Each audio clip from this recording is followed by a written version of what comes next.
آج کے زمانے میں ہمارے کچھ ایسے اسلامک اسکالرز ہیں کہ جو اسلامک اسکالر بننے کی اگر ان کی تاریخ دیکھی جائے تو بڑا عجیب ہے۔ کچھ لوگوں کو یہ ہمیشہ کنفیوژن رہتا ہے کہ آخر اسلام اتنا آسان ہے اور قرآن مجید کو اللہ تبارک و تعالیٰ نے آسان کہا ہے، تو پھر آخر کیا وجہ ہے کہ اتنے سارے اس میں پیچیدگی اور اختلافات ہیں؟ تو میرے بھائی، سب سے پہلی بات یہ ہے کہ قرآن مجید کو سمجھنے کے لیے کئی کتابیں سمجھنی ہوں گی، کہ قرآن مجید کو سمجھنے کے لیے اس طرح سمجھنا ہوگا جس طریقے سے اسلاف نے، بزرگوں سے مراد یہاں پہ صحابہ اکرام کی جماعت ہے یا آپ کے بعد جو متقدمین ہیں انہوں نے جس طرح سمجھا۔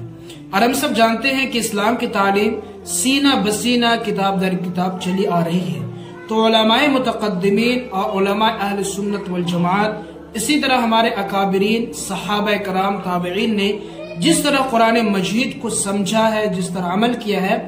وہی اصل طریقہ ہے جس پر جمہور ہے، جس کو اہل سنت والجماعت کہا جاتا ہے۔ اب جو لوگ یہ سمجھتے ہیں کہ قرآن کو ہم خود سمجھیں گے اور اس کے معنی مطالب ہم سمجھیں گے، تو ذرا سوچئے کہ وہ بھی محتاج ہیں انہی کی کتابوں کے، پھر آخر یہ کیسے ہو سکتا ہے کہ آپ ان کے سہارے کے بغیر قرآن سمجھ لیں؟ ہاں، جو لوگ یہ دعویٰ کرتے ہیں کہ ہم قرآن کو خود سمجھیں گے، ان کو تو اردو زبان کا سہارا بھی نہیں لینا چاہیے اور بس قرآن کے پھر مطلب بیان کرتے۔ یاد رکھیے، قرآن کے معنی اور مطلب تو دور، ایک لفظ کا حل بھی نہیں کر سکتے۔ اور ہاں، جو لوگ صرف اردو پر بھروسہ کر کے قرآن کو سمجھنا چاہتے ہیں وہ کبھی نہیں کر سکتے، کیونکہ قرآن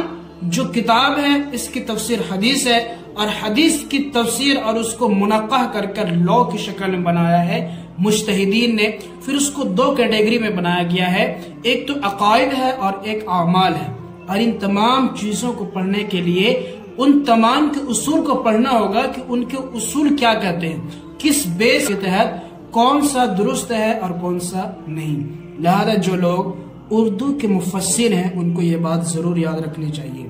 اور ایسے ان تمام لوگوں کے دینی مسائل اور دینی مزاج سے دور رہیے جو آپ کے عقیدے کو خراب کر سکتے ہیں۔ السلام علیکم۔